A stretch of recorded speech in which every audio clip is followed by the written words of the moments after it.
NDRF હોય અને આ બધી જ એજન્સી જે સરકારની સહાયક સંસ્થા એ સરકારની સંસ્થાઓ છે જે મળીને ત્યારે પણ જો આપત્તિ આવે ત્યારે તેમને મદદરૂપ થવા માટે હંમેશા તત્પર હોય છે અને એના માટે ટ્રેન હોય છે. પણ આપત્તિ અતિથિ જેવી હોય છે. હવે તો અતિથિ પણ કહીને આવે છે. આપત્તિ ઘણી લાઈક અહીંયા બેઠા છે ને ભૂકંપ આવી જાય તો એ કહીને આવતું નથી. કોઈ ખૂણામાં આગ લાગી જાય તો એ કહીને આવતું નથી. એટલે આપત્તિ ગમે ત્યારે આવી શકે પણ તેમ છતાં રોજબરોજની જીવનમાં પણ નાની મોટી ઘટનાઓ અચાનક કોઈને ઈજા થવી યા બીમાર થવું એવી સ્થિતિમાં હું અને તમે ત્યાં હાજર હોય એ ચાહે આપણે ઓન ડ્યુટી હોય ઓફ ડ્યુટી હોય ક્યાંય પણ હોય ઘરે હોય રસ્તા પર હોય ખેતરમાં હોય ક્યાંય પણ હોય ક્યાંક ફરવા ગયા હોય કે કોઈ મંદિરમાં હોય કોઈ પણ જગ્યાએ અચાનક કોઈ પણ વ્યક્તિને કંઈ પણ થઈ જાય એવી વખતે એમ્બ્યુલન્સ આવે વ્યક્તિ અચાનક બીમાર પડે યા અકસ્માતે ઈજા પામે ત્યારે એમ્બ્યુલન્સ યા હોસ્પિટલ પહોંચે ત્યાં સુધીમાં આપણે સૌથી પહેલી જે મદદ કરીએ છીએ એનું નામ યા એની જે આપણી જે સમજ છે એને કહેવાય છે ફર્સ્ટ એડ પ્રાથમિક સારવાર. એટલે પ્રાથમિક સારવારની જરૂરિયાત ગમે ત્યારે ઊભી થઈ શકે છે. આપત્તિ હોય કે ના હોય કોઈ પણ સિચ્યુએશનમાં કોઈ પણ વ્યક્તિને પ્રાથમિક સારવાર કરવાની જરૂર પડી શકે. એટલે આપણે ચોક્કસ આપદા વ્યવસ્થાપન યા આપત્તિ વ્યવસ્થાપનના ભાગરૂપે અહીંયા ભેગા થયા છે.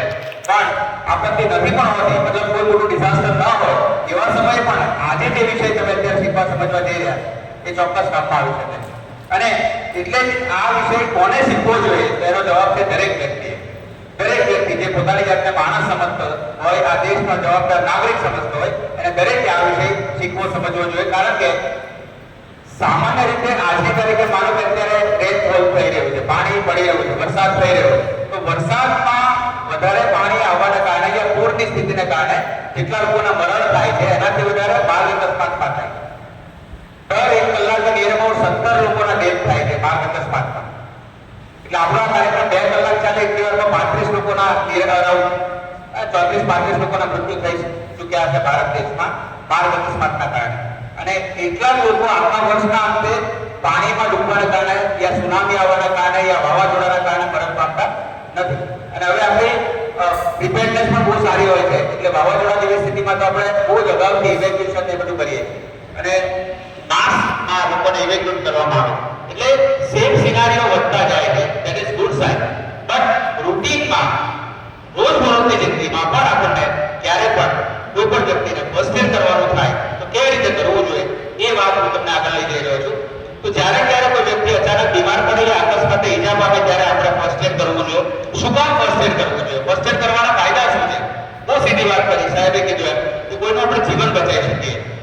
જ્યારે જીવન મરણનો સવાલ હોય અને એ માનો કે કોઈના શ્વાસ બંધ થઈ રહ્યા એ વખતે તમે શ્વાસ ચાલુ રાખવામાં મદદરૂપ થાવ યા કોઈના ધડકન બંધ થઈ ગઈ છે ને એ વખતે તમે એની ધડકન આર્ટિફિશિયલી પમ્પિંગ કરીને યા કમ્પ્રેસ કરીને યા સીપીઆર આપીને તમે એનું હૃદય ચાલુ રાખવાની કોશિશ કરો અને એમ્બ્યુલન્સ આવી જાય ત્યાં સુધીમાં સેફ હેન્ડમાં જાય ત્યાં સુધીમાં તમે એને સર્વાઈવ કરી લો તો તમે બહુ મહત્વનું કામ એનું જીવન. અરે આ તો બહુ મોટી વાત કરી, હું સામાન્ય વાત કરું કશું જ નહીં. અને સિમ્પલી કોઈકનો એરવે ખુલ્લો રહે એના માટે 5મા ધોરણના વિદ્યાર્થી પણ કરી શકે એવું કામ.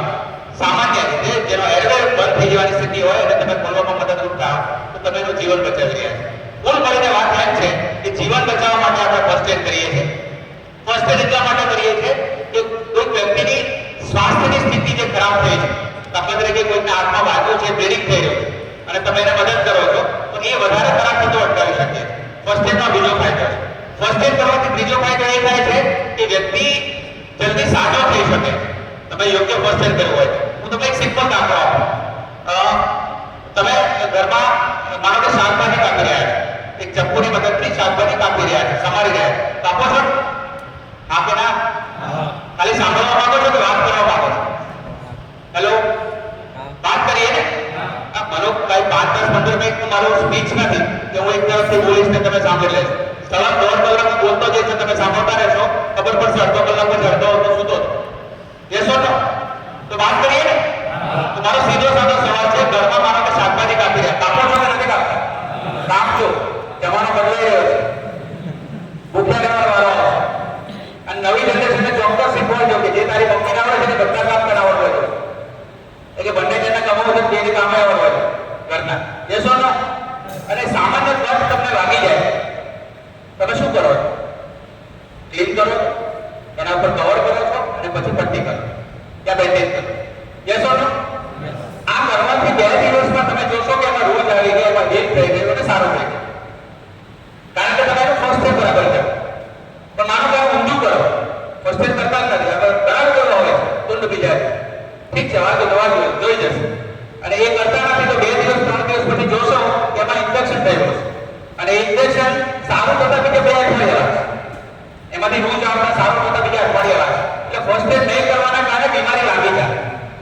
ફર્સ્ટ એડના ઘણા બધા ફાયદા છે. સામાન્ય ફાયદો એ છે કે રિકવરી પ્રમોટ થાય છે. તમે કોઈનો જીવ બચાવી શકો, કોઈની આરોગ્યની સ્વાસ્થ્યની સ્થિતિ ખરાબ છે એને વધારે ખરાબ રીતે અટકાવી શકો છો. અને સૌથી મહત્વનું, એને સલામત રીતે ડોક્ટર સુધી પહોંચાડી શકો છો. હવે સલામત રીતે ડોક્ટર સુધી પહોંચાડવો એ બહુ મહત્વનો ભાગ છે. હું સામાન્ય ઉદાહરણ તરીકે એવું કહેતો હોઉં છું કે માનો કે મને આ પગમાં ફ્રેક્ચરનો ડાઉટ છે, અહીંયા પડ્યો છું અને અહીંયા તમે આવીને સરસ મને ફર્સ્ટ એડ કર્યું, સ્પ્લિન્ટિંગ કર્યું, પહેલા તપાસ બરાબર કરી, સ્પ્લિન્ટિંગ કર્યું અને પછી ભૂલ ક્યાં કરી કે હવે અહીંયા આ ડોર સ્ટેપ પર અહીંયા સુધી એમ્બ્યુલન્સ આવવાની નથી. યસ ઓર નો? તમારે અહીંયા મને કોઈ પણ રીતે નીચે સુધી લઈ જવું પડશે જ્યાં એમ્બ્યુલન્સ ઊભી. હવે અહીંથી તમે મને એવું પૂછો છો કે શું થયું ભાઈ? હું કહું છું કે અહીંયા ફ્રેક્ચર છે, એ દુખે છે. ઓકે ગુડ, ચાલો આપણે મદદ કરી દીધી. ચલો હવે તમે મને એવું કહો છો આમ તો સારું છે ને? હા સારું છે, પહેલા કરતા સારું છે. કઈ વાંધો નહીં, તમે હેલ્ધી છો? મેં કીધું હા અહીંયા દુખે છે, બાકી બધું હેલ્ધી. ગુડ, એક પગ સારો? હા સારો, વેરી ગુડ. હવે તમે એવું કરશો કે અહીંયાથી મને નીચે લગડી કરાવતા લઈ જશો. હેલો, શું લઈ જવાય? હા કે ના? લઈ જવાય? હવે આમાં ક્યાં ભૂલ પડી? તમે યોગ્ય રીતે ડોક્ટર સુધી પહોંચાડો નહીં, આગળનું બધું પાણી પડી પડે. યસ ઓર નો? તો એઝ અ ડિઝાસ્ટર મેનેજમેન્ટ યા આપણા મિત્ર ક્યારેક આપણે કોઈને મદદ કરીએ છીએ ત્યારે આપણે એ પણ કાળજી રાખવી જરૂરી છે કે આપણે યોગ્ય રીતે ખસેડીએ. અહીંયા આ ટીમ બહુ સરસ છે જે તમને રેસ્ક્યુની અલગ અલગ ટેક્ટિક્સ બતાવશે. એ વખતે એ પણ જોડી દેશે કે આને પ્રોપરલી અને લિફ્ટ કઈ રીતે કરવું. At least I request you, even fire team આવે તો ફાયરમેન લિફ્ટ દરેક ફર્સ્ટ એડરને આવડવું જોઈએ, દરેક ડિઝાસ્ટર મેનેજમેન્ટના આપણા આપણા મિત્રને આવડવું જોઈએ. Fireman lift. હા, તમે જોયું હશે કે આગ લાગે ત્યારે કોઈ ચોથે પાંચમે ત્રીજે માળે કોઈ વ્યક્તિ પડ્યો હોય બેભાન અવસ્થામાં અને ત્યાંથી એક જ માણસ એને ઉઠાવી નીચે લઈ આવે. આવું જોયું છે ને? હા કે ના? જાણો છો ને? તો એ ટેકનિક શું છે અને કેવી રીતે ઉઠાવવામાં આવે, એ રીતે લિફ્ટ કરવામાં આવે, એ ઇન્ડિવિજ્યુઅલને આ ટીમને આવડવું જોઈએ. સમય રહેશે તો હું બતાવીશ, એટલે ચોક્કસ આઈ રિક્વેસ્ટ એસડીઆરએફ ટીમ એ ચોક્કસ તમે ફાયરમેન ટીમ બહુ કોમન છે એ ચોક્કસ આપણે શીખીશું. એનીવે, ફર્સ્ટ એડ ના મુખ્ય હેતુઓ છે જીવ બચાવવો. ફર્સ્ટ એડ નો મુખ્ય હેતુ છે એનો સ્વાસ્થ્યની સ્થિતિ વધારે ખરાબ થતી અટકાવી. ફર્સ્ટ એડ નો મુખ્ય હેતુ છે કે એની રિકવરીને પ્રમોટ કરવું અને પ્રોપરલી મોબિલાઇઝ કરવું, મૂવ કરવું અને લિફ્ટ કરવું. હવે આવીએ છીએ બીજા મુદ્દા પર કે કરવાનું કેવી રીતે. જ્યારે ક્યારે કોઈને તમે ફર્સ્ટ એડ કરવા જાઓ છો ત્યારે શું શું કાળજી રાખવી. સૌથી પહેલું જે હું તમને બહુ સરળતાથી લઈ જાઉં, આખી વાતને સરળતાથી લઈ જાઉં. તમે જ્યારે ડોક્ટર પાસે ગયા હશો તો ડોક્ટર સૌથી પહેલા શું કરે?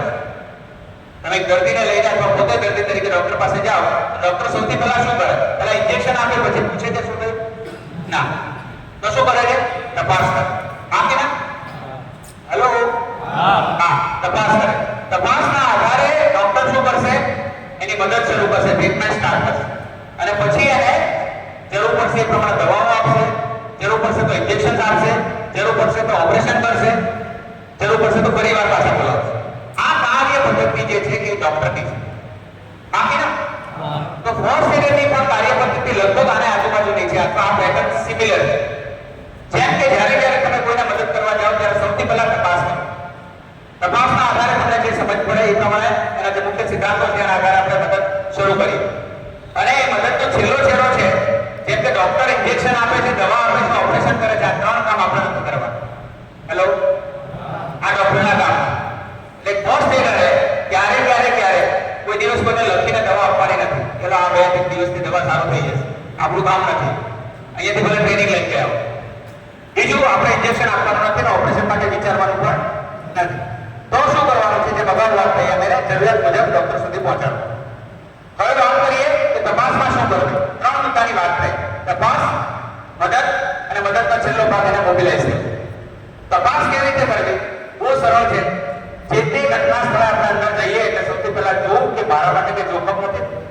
હેલો,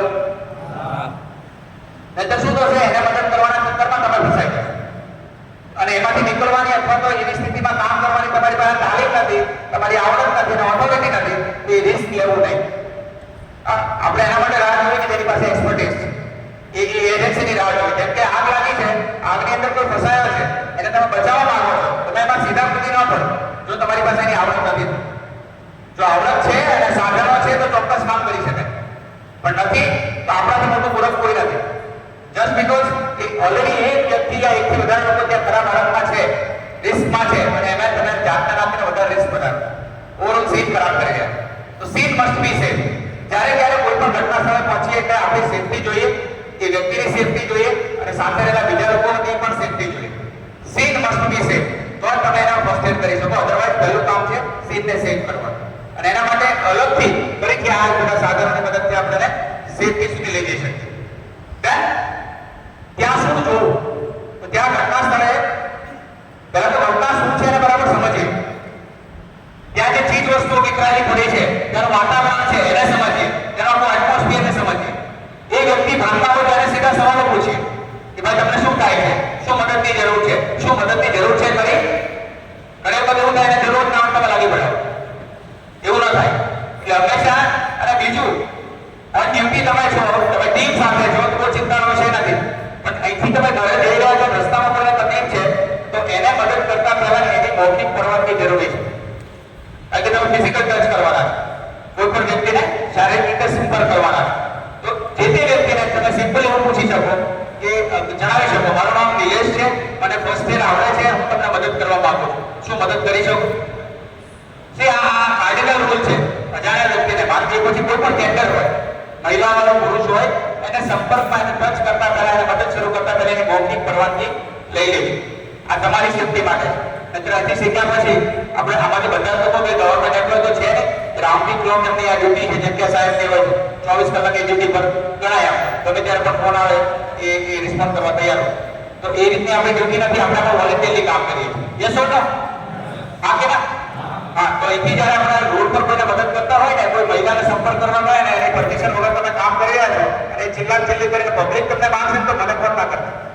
સમજાય મારી વાત? કે સાહેબને ફોન ના કરતા કે સાહેબ તમે તાલીમમાં આવેલા, તમને સેફટી ક્લિયર હવે તો આવું સીટ થયો. તમારી ભૂલ છે. જ્યારે ક્યારે કોઈને પણ અજાણ્યાને મદદ કરીએ છીએ, ઇમરજન્સી સિચ્યુએશન અલગ છે. તમે કોઈ ટીમ સાથે કામ કરી રહ્યા છો, એનડીઆરએફ, એસડીઆરએફ, ત્યારનો સીન અલગ છે. પણ રૂટીનમાં ક્યારે કોઈને મદદ કરો છો, અજાણી વ્યક્તિ છે તો એને પરવાનગી ચોક્કસ લેવી. આ મૂળભૂત નિયમમાંનો એક નિયમ છે. આગળ વાત કરીએ. દર્દીને સવાલ પૂછવાથી એક ખ્યાલ આવે છે કે એને શું થયું છે. બીજો સીન એવો પણ હોઈ શકે કે દર્દી વ્યવહારમાં જ નથી, આવી રીતે આમ ભર્યા છે, તો ત્યાં મારે કોને પૂછવું? મારી પાસે જાણકારી લે. તો તમારા પાછા પેલા 2-4 લોકો જો ત્યાં મોજૂદ હોય તો એની પાસે મારે એ શું ઘટના બની. હું તમને એક સિમ્પલ દાખલો અહીંયા એક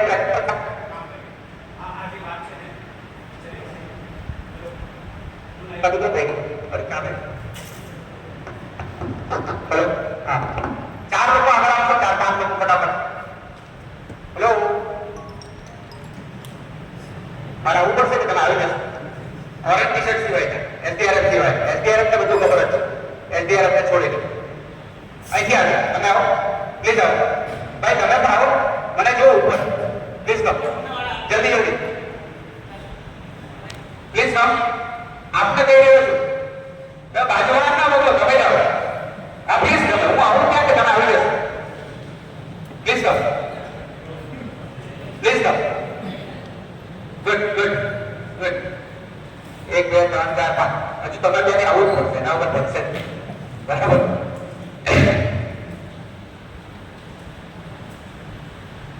તમારે અહીંયા લાંબુ થઈને સુઈ જવાનું. સુઈ જાઓ. હવે સીન એવો છે.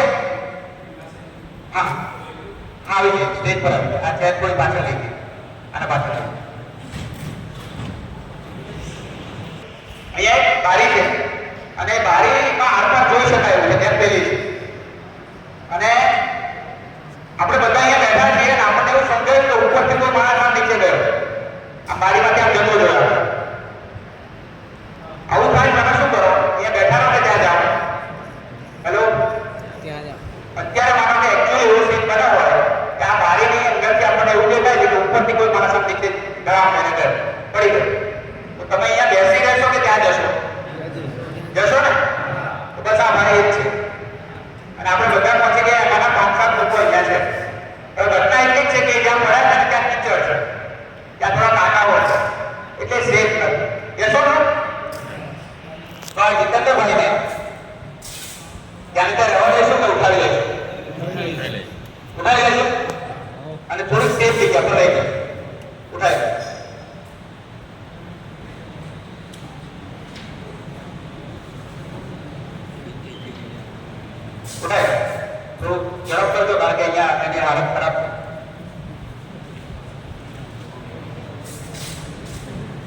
બસ આમ જ પકડી રાખજો. હવે વચ્ચેથી તમે ખાલી નીકળી ગયો. હા, સેન્ટર વાળા તો જરા હિંમત રાખજો. હવે આ જુઓ તમે, અને ખાસ કરીને જ્યારે ઉઠાવવામાં આવ્યો ત્યારનો થઈ ગયો તમે જોયું ને. હવે થયું તો એવું, થોડી વાર પકડી રાખજો એને તાકાત. હા, થયું એવું કે જ્યારે ઉપરથી નીચે પડ્યા ને ત્યારે ત્યાં કોઈ બહુ મોટો પથ્થર હતો, ઓટલો સમજો, અને ઓટલા પર પેલા ભટકાયા અને પછી પલટી મારીને અહીંયા પડ્યા છે. એટલે કે લગભગ એની કમર તૂટી ગઈ અને તમે આ રીતે ઉઠાવી લીધા. તો તમે જે આમાં શીખ્યો એમાં એની કમર વધારે તૂટશે, નુકસાન જશે કે નહીં જાય? તો આવી રીતે મદદ કરીએ તો ફાયદો થાય કે નુકસાન થાય? તો આવા મિત્રો હોય તો અમને કોઈ દુશ્મનની જરૂર પડી? આપણે આપણા મિત્રો છે. હેલો, વાત સમજાય છે? તો આ ભાઈને કહેશે, તમને કહેશે કોણ કે આની કમર તૂટી ગઈ?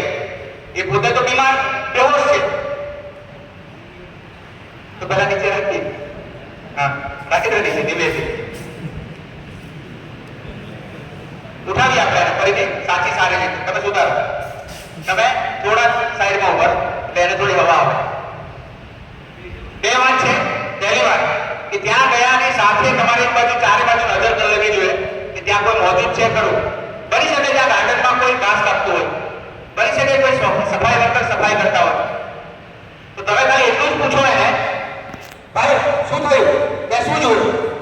તો ચોક્કસ એવું કહી શકે કે સાહેબ હું તો અહીંયા છે ને સફાઈ કરતો હતો પણ મને અવાજ આવ્યો એટલે મેં એ દિશામાં આમ જોયું અને પેલો ભાઈ છે ને ઉપરથી નીચે આવ્યો, ખબર નહીં કઈ રીતે આવ્યો પણ મેં ખાલી આવતો જો અને પછી આ જે ઓટલો છે ને ત્યાં એવો અથડાયો કે મને તો એવું લાગે છે એની કમર તૂટી ગઈ. આવું કોણે કીધું? એ વ્યક્તિ આ હોલમાં હાજર નથી, એમને તમારી જેમ કોઈ તારીખ પણ નથી લીધી, પણ એ તમને એવી મહત્વની માહિતી આપે છે કે જેનાથી તમારું નુકસાન અટકાવી શકો. હા કે ના?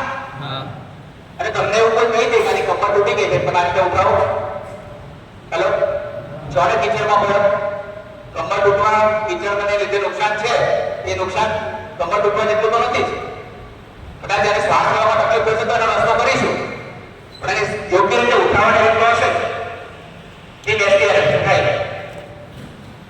ઉઠાવી તમારી ટીમ લઈ પ્લીઝ કમ. આપણે જોવાનું છે કે લોકો કઈ રીતે કરે છે અને પછી આપણે પ્રમાણ કરવાની. ઠીક,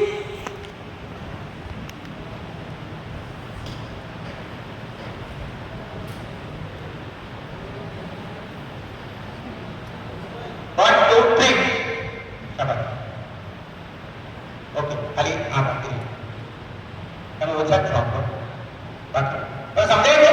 એક સ્ટેશન પર ઉઠાયો એ રીતે સીધે સીધા ઉઠાઈ દીધા. Thank you. આપણે કરીએ જોઈએ ભાઈ લાસ્ટ 2 મિનિટમાં કોર્સ પૂરો કરી.